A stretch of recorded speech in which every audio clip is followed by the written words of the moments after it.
الذين آمنوا أنفقوا مما رزقناكم من قبل أن يأتي يوم لا بيع فيه ولا خلة ولا شفاعة والكافرون هم الظالمون آمنت بالله صدق اللہ مولانا العظیم۔ معزز و مکرم سامعین، کروڑا بار شکر ہے اس پروردگار عالم کا کہ جس نے آج کی صبح ہمیں پھر سے زندگی عطا فرمائی اور ہمیں یہ سعادت اور توفیق دی کہ ہم اپنے پروردگار کے آ کر سجدہ ریز ہوئے۔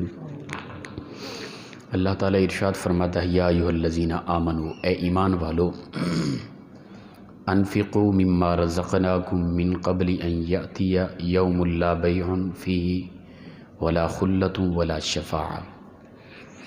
اے ایمان والو، خرچ کر لو ہمارے دیے ہوئے رزق میں سے، جو ہم نے فرمایا تمہیں رزق دیا، اس رزق میں سے اللہ کی راہ میں خرچ کر لو۔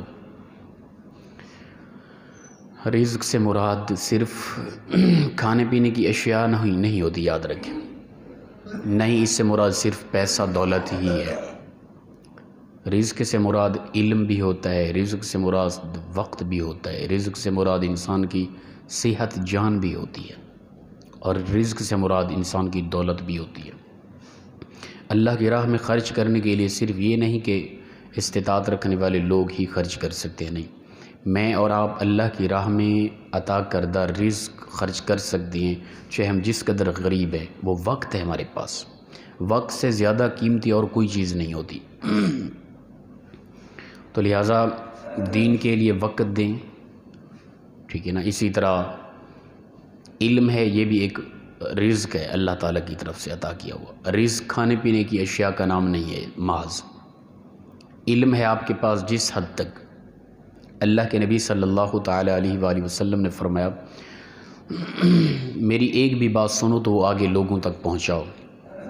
جتنا بھی فقہی مسائل آتے ہیں، جتنا علم ہے، جتنا حدیث مبارک ہیں، قرآن پاک کی خاص خاص آیات، ان کا مفہوم ترجمہ یاد ہے، وہ اپنے آگے نسلوں کو، اپنے بچوں کو، اپنے قریبی دوستوں کو، ان تک یہ چیزیں پہنچائیں۔ یہ بھی آپ کا اللہ کی راہ میں رزق خرچ کرنا ہے۔ آپ سخی ہیں، پھر قیامت کے دن اللہ تعالیٰ سخی لوگوں کی صف میں آپ کو کھڑا کرے گا۔ تو رزق سے مراد صرف یہ نہیں، میرے پاس نہ ہو کچھ تو میں پھر یہ تو نہیں کر سکتا نا بھئی۔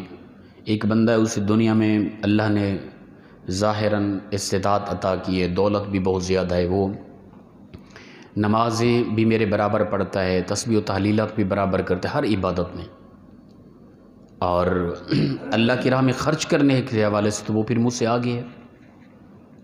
دنیا کے اندر عیش و عشرت کی زندگی جی رہا ہے، اللہ کی راہ میں خرچ کرتا ہے، اور سب سے بڑی نیکی یہی ہے کہ اللہ کی راہ میں خرچ کرو، تو قیامت کے دن بھی وہ عیش و عشرت میں گزارے گا وقت۔ ہم سے تو آگے ہو گیا، دنیا میں بھی ہم غریب رہے، کچھ خرچ نہ کر سکے، اور وہ نیکی ہم حاصل نہ کر سکے جو امیر بندہ کر گیا۔ تو یہ ایک اسلام پر اٹیک ہے، یہ ایک ناانصافی سی نظر آتی ہے۔ ایسا بالکل نہیں ہے۔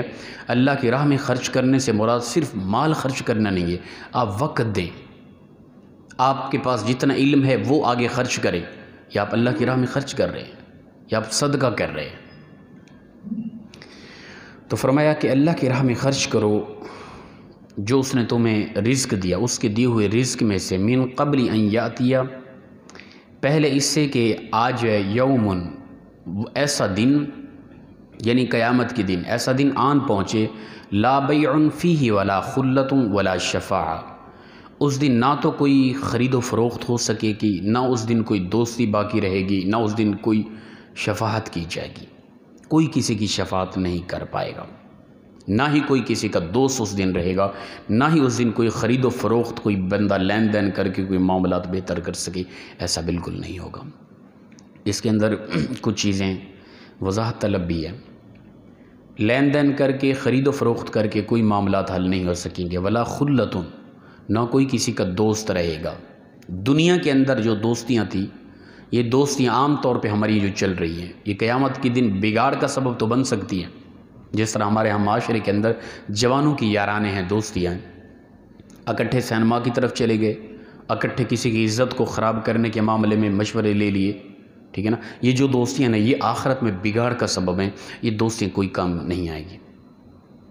دراصل دوستی اللہ والوں کے ساتھ ہو، نیک بندوں کے ساتھ ہو، علماء کے ساتھ ہو، اللہ کے قرآن کے ساتھ ہو، نماز کے ساتھ ہو، روزے کے ساتھ ہو، ان معاملات کے ساتھ دوستی ہے، یہ تو کام آئے گی۔ ولا شفاع، اور کسی کی شفاعت نہیں کی جائے گی۔ اس آیت سے کچھ ساتھی شفاعت کا انکار کر رہے ہوتے ہیں، قیامت کے دن کوئی کسی کی شفاعت نہیں کرے گا، وہ کہتے ہیں ایسا نہیں ہے، یہ کافروں کے متعلق خاص طور پہ، اور آگے آ بھی رہے والکافرون هم الظالمون، اور کافر ہی ہیں جو ظالم ہیں دنیا کے اندر۔ شفاعت کے متعلق یہ ہے کہ قیامت کے دن رسول اللہ صلی اللہ علیہ وسلم، بلکہ یہ آگے آیت الکرسی جو مشہور ہے، اس کے اندر واضح طور پہ آ رہا ہے من ذا الذی یشفع عندہ الا باذنہ، یعنی اس دن کوئی شفاعت نہیں کر سکے گا مگر اللہ کے اذن سے، اللہ حکم فرمائے گا، تب انبیاء بھی شفاعت کریں گے، تب رکھا گیا روزہ بھی شفاعت کرے گا، تب پڑھی گی قرآن کی تلاوت بھی شفاعت کرے گی، تب انسان کے وہ اولاد جو نیک تھی، جو قرآن کے عالم تھے، جو قاری تھے، وہ بھی شفاعت کریں گے۔ یہ حدیث پاک کے اندر واضح موجود ہے۔ اور یہاں تک آتا ہے کہ جو چھوٹے بچے فوت ہو جاتے ہیں، کتب صحاح کی روایت ہے، وہ چھوٹے بچے اللہ کے ساتھ جھگڑا کریں گے، یہ الفاظ ہیں حدیث پاک کے۔ یہ اللہ کی رحمت ہے، اللہ کا پیار ہوگا اپنے بندوں کے ساتھ، اللہ تعالیٰ یہ اذن دے گا، وہ جھگڑا کر کے اللہ کے ساتھ اپنے ماں باپ کی شفاعت کر کے ان کی انگلیاں پکڑ کے جنت میں داخل کریں گے، چھوٹے بچے۔ تو شفاعت برحق ہے، شفاعت ہونی ہے، ایک دوسرے کا ساتھ دیے جانا ہے قیامت کے دن، یہ خاص طور پہ مسلمانوں کے لیے۔ رسول اللہ صلی اللہ علیہ وسلم کی شفاعت کے بغیر تو نظام قیامت چلے گا ہی نہیں۔ 40 سال تو لگاتار لوگ یہی کہتے رہیں گے کہ حساب و کتاب شروع کیا جائے، حساب و کتاب شروع نہیں ہو رہا۔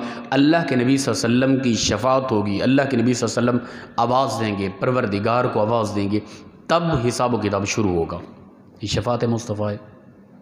پھر اپنے گناہگار امتیوں کو رسول اللہ صلی اللہ علیہ وسلم دعا مانگ مانگ کے سجدے میں چلے جائیں گے، اللہ تعالیٰ لاکھوں کروڑوں کو معاف کرے گا۔ اللہ کے نبی صلی اللہ علیہ وسلم کے سجدے کی وجہ سے، رونے کی وجہ سے اللہ تعالیٰ پھر معاف کرے گا، پھر معاف کرے گا، حتیٰ کہ اللہ کے نبی صلی اللہ علیہ وسلم فرماتے ہیں میرے کوئی امتی جس کے دل میں رائی کے برابر ایمان کا ذرہ تھا، ایسا بھی امتی میرا جہنم میں نہیں رہے گا، سب کو میں جہنم سے نکال کے جنت میں داخل فرما دوں گا۔ یہ شفاعت مصطفیٰ کے ذریعے سب کچھ ہونا ہے۔ لیکن شفاعت نہیں ہوگی تو ان کے لیے نہیں ہوگی، جو کافر تھے، دنیا کے اندر مرتد تھے، جو منافق تھے، جو دین کے باغی تھے، ان کی شفاعت نہیں ہوگی۔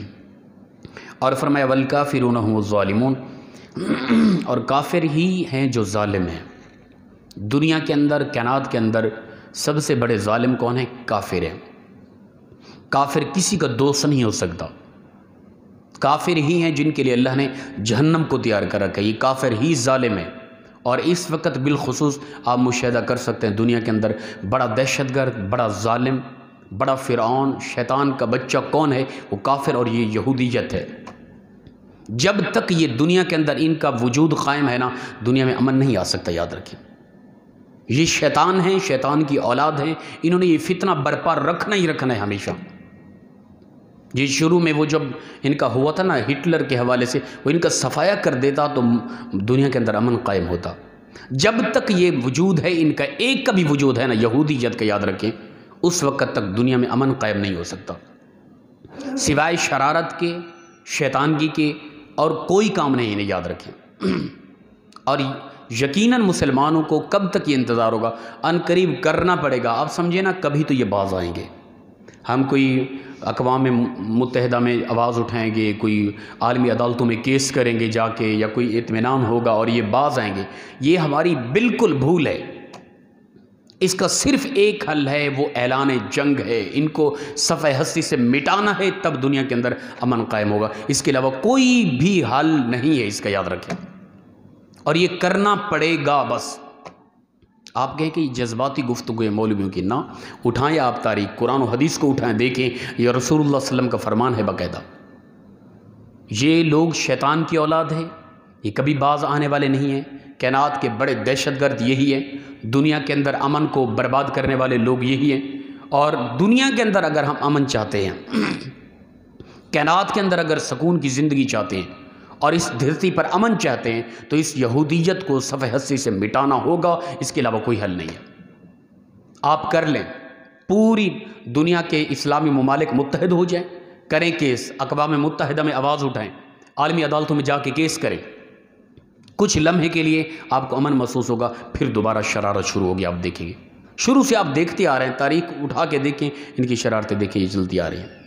ایک ہی حل ہے اعلان جنگ، ان کو صفحہ ہستی سے مٹانا، اس کے علاوہ کوئی حل نہیں ہے. بس پروردگار فرماتا ہے والکافرون هم الظالمون، یہ کافر ہی دنیا کے اندر ظالم ہیں، ان کے اندر کوئی احساس، کوئی حیا، کوئی شرم والی بات ہے ہی نہیں. دنیا کے بڑے سے بڑے دہشت گرد یہی لوگ ہیں.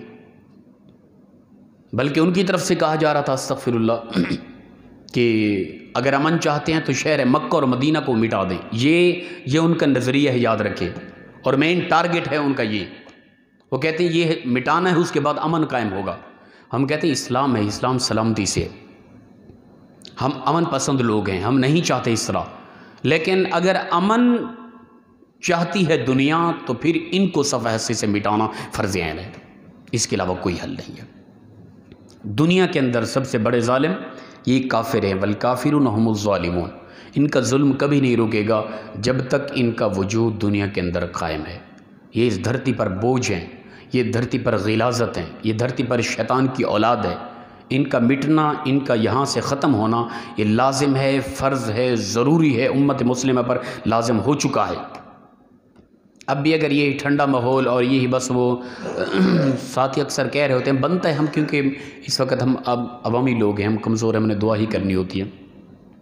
اکثر کہہ رہے ہوتے ہیں حضرت دعا کریں ان کے لیے. شرم آتی ہے یار، کیا 80 لاکھ سے اتنی عرب مسلمان کیا نہیں ٹکرا سکتے؟ کیا اس قدر ہم کمزور ہو گئے؟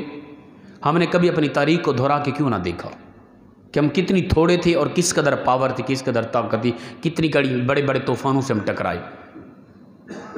عجیب محسوس ہوتا ہے بس بیٹھ کے مسجدوں میں دعا کی جا رہی ہے، ادھر ظلم و ستم، ادھر لاشیں گرائی جا رہی ہیں، نماز کی حالت میں کیا کچھ کیا جا رہا ہے، ہم بس دعا کر رہے ہیں. ماشاءاللہ حیا آتی ہے، شرم آتی ہے. ہم ہیں ابابیل. اس وقت ہم کہیں اللہ ابابیل بھیج دے، ابابیل ہم ہی ہیں یار. ہم کہیں کہ خاص اللہ اپنی فتح بھیج دے، کوئی نصرت بھیج دے، وہ ہم ہیں. اللہ کے سپاہی ہم ہیں، اللہ کا خاص گروہ ہم ہی ہیں مسلمان. پتہ نہیں یہ کس طرح کا ماحول، بس ہم دعاؤں تک. وہ اکثر میں کہتا ہوں کہ اس نے کہا تھا نا کہ تلواریں بیچ کر مسلح خرید لی ہم نے، بیٹیاں لٹتی رہی اور ہم دعا کرتے رہے. دعاؤں سے نہیں بلکہ ہمارے بڑوں کو چاہیے کہ اس وقت کوئی قدم اٹھائیں، کچھ کریں، تب اس مسئلے کا حل ہے. وگرنہ یہ دعائیں یا محض آواز اٹھانا، کیونکہ وہاں پر سب یہی بیٹھے ہیں.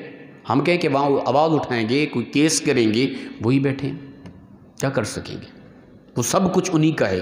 انہی کے گھر میں جا کے انہی کے گھر سے فیصلہ یہ ناممکن ہے.